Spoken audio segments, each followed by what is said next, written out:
Hi hello family, ಎಲ್ಲರಿಗೂ ಅಮ್ಮಾಸ್ ರುಚಿ ಚಾನಲ್ಗೆ ಸ್ವಾಗತ. ಸೊ ನಾನಿವತ್ತು ಚಾಟ್ಸ್ ಲವರ್ಸ್ಗೋಸ್ಕರ ಒಂದು ಹೆಲ್ದಿ ಆಗಿರುವಂತಹ ಪ್ರೋಟೀನ್ ರಿಚ್ ಇರುವಂತಹ ಒಂದು ಚಾಟ್ಸ್ ರೆಸಿಪಿನ ತೋರಿಸ್ತಾ ಇದ್ದೀನಿ.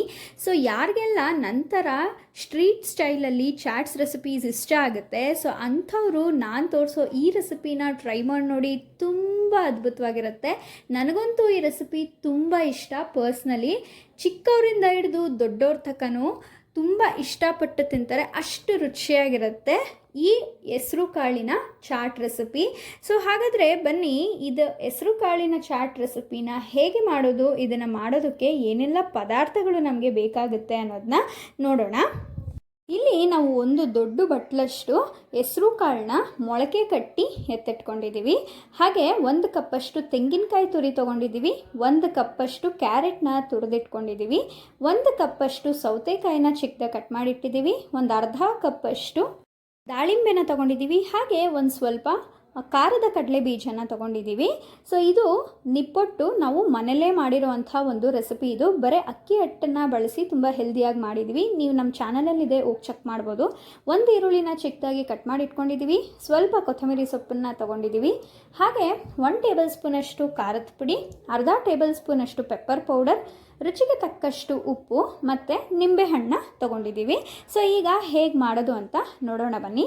ನಾವು ಮೊಳಕೆ ಕಟ್ಟಿರೋ ಅಂಥ ಹೆಸರು ಕಾಳನ್ನು ಒಂದು ದೊಡ್ಡ ಬಟ್ಲಿಗೆ ಹಾಕ್ಕೊಂಡು ಇದಕ್ಕೆ ಕ್ಯಾರೆಟ್ ತುರಿದಿರೋ ಅಂಥದ್ದು, ಈರುಳ್ಳಿ ಕಟ್ ಮಾಡಿ ಇಟ್ಕೊಂಡಿರೋ ಅಂಥದ್ದು, ಹಾಗೆ ಸೌತೆಕಾಯಿನೂ ಕೂಡ ಚಿಕ್ಕದಾಗಿ ಕಟ್ ಮಾಡಿರೋ ಅಂಥದ್ದು, ಹಾಗೆ ನಾವು ಪೊಮೊಗ್ರನೆಟ್ನ ಹಾಕ್ಕೊತಾ ಇದ್ದೀವಿ, ಅಂದರೆ ದಾಳಿಂಬೆನ ಹಾಕೋತಾ ಇದ್ದೀವಿ, ಒಂದು ಸ್ವಲ್ಪ ಕಾಯಿ ತುರಿನ ಹಾಕೋತಾ ಇದ್ದೀವಿ, ಹಾಗೆ ಖಾರದ ಕಡಲೆ ಬೀಜ. ನಿಮ್ಮ ಹತ್ರ ಖಾರದ ಕಡಲೆ ಬೀಜ ಇಲ್ಲ ಅಂದರೆ ಮಾಮೂಲಿ ಮನೇಲೇ ಇರುತ್ತಲ್ಲ ಕಡಲೆ ಬೀಜ, ಅದನ್ನೇ ನೀವು ಹುರಿದು ಕೂಡ ಹಾಕೋಬೋದು, ಚೆನ್ನಾಗಿರುತ್ತೆ.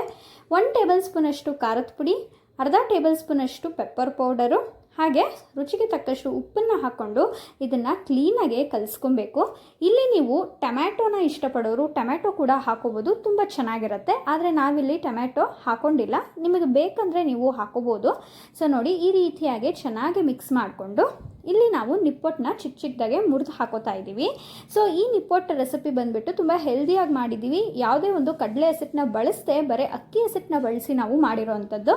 ಇದು ಕೂಡ ನಮ್ಮ ಚಾನಲ್ನಲ್ಲಿ ನಾವು ವಿಡಿಯೋ ಹಾಕಿದ್ದೀವಿ, ನೀವು ಹೋಗಿ ಚೆಕ್ ಮಾಡ್ಬೋದು. ಹಾಗೆ ಈಗ ಒಂದು ಅರ್ಧ ನಿಂಬೆ ಹಣ್ಣಿನ ರಸನ ಹಾಕ್ಕೊತಾ ಇದ್ದೀವಿ. ಸೊ ನೋಡ್ತಾ ಇರ್ಬೋದು. ಸೊ ಇದನ್ನು ಹಾಕ್ಕೊಂಡು ಸ್ವಲ್ಪ ಕೊತ್ತಂಬರಿ ಸೊಪ್ಪನ್ನು ಕೂಡ ಹಾಕ್ಕೊಂಡು ಇದನ್ನು ಕೂಡ ಮಿಕ್ಸ್ ಮಾಡ್ಕೊತಾ ಇದ್ದೀವಿ. ನೀವೇ ನೋಡ್ತಾ ಇರ್ಬೋದು, ನೋಡೋದಕ್ಕೆ ತುಂಬ ಕಲರ್ಫುಲ್ಲಾಗಿ ಕಾಣ್ತಿದೆ ಅಲ್ವಾ?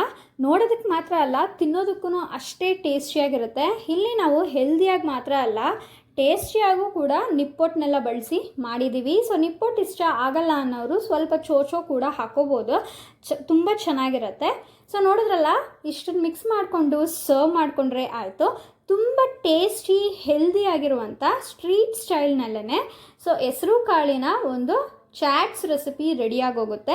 ಸೊ ಯಾರಿಗೆಲ್ಲ ನಂತರ ಸ್ಟ್ರೀಟ್ ಸ್ಟೈಲಿನ ಚಾಟ್ಸ್ ರೆಸಿಪಿ ಇಷ್ಟ ಆಗುತ್ತೋ ಅಂಥವರು ಈ ರೀತಿಯಾಗಿ ಒಂದ್ಸಲ ಟ್ರೈ ಮಾಡಿ ನೋಡಿ, ತುಂಬ ಇಷ್ಟಪಟ್ಟು ತಿಂತೀರ, ಅಷ್ಟು ರುಚಿಯಾಗಿರುತ್ತೆ.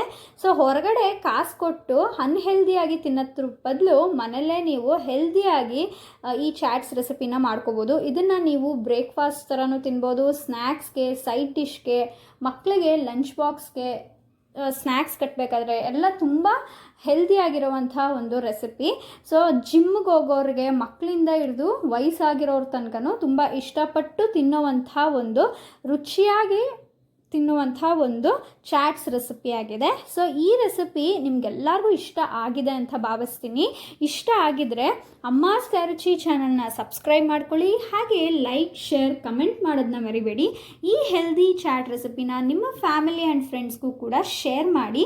ನೀವೇ ನೋಡ್ತಾ ಇರ್ಬೋದು, ಇದಕ್ಕೆ ನಾವು ಏನು ಹಸಿಮೆಣಸಿನ್ಕಾಯಿ ಆಗಲಿ ಏನೂ ಬಳಸ್ತೇನೆ ಮಾಡಿದ್ದೀವಿ. ಸ್ವಲ್ಪ ಜನಕ್ಕೆ ಗ್ಯಾಸ್ಟ್ರಿಕ್ ಇರೋರಿಗೆ ಹಸಿಮೆಣಸಿನ್ಕಾಯಿ ಅನ್ನೋದೆಲ್ಲ ಇಷ್ಟ ಆಗೋದಿಲ್ಲ. ಸೊ ಆದ್ದರಿಂದ ಹೆಲ್ದಿಯಾಗೆ ಮಾಡಿದ್ದೀವಿ. ನಾವು ತೋರಿಸಿರೋ ಥರ ಹೆಸರು ಕಾಳು ಚಾಟ್ ರೆಸಿಪಿನ ನಿಮ್ಮ ಮನೆಯಲ್ಲೂ ಕೂಡ ಮಾಡಿಕೊಂಡು ತಿಂದು ಹೆಲ್ದಿಯಾಗಿರಿ ಅಂತ ಹೇಳ್ತಾ, ಇನ್ನೊಂದು ಡಿಫ್ರೆಂಟ್ ರೆಸಿಪಿ ಜೊತೆಗೆ ನಿಮ್ಮ ಮುಂದೆ ಬರ್ತೀನಿ. ಅಲ್ಲಿವರೆಗೂ ಕಾಯ್ತಾ ಇರಿ ಅಂತ ಹೇಳ್ತಾ, ವಿಡಿಯೋ ನೋಡಿದ್ದಕ್ಕಾಗಿ ಎಲ್ಲರಿಗೂ ಧನ್ಯವಾದಗಳು.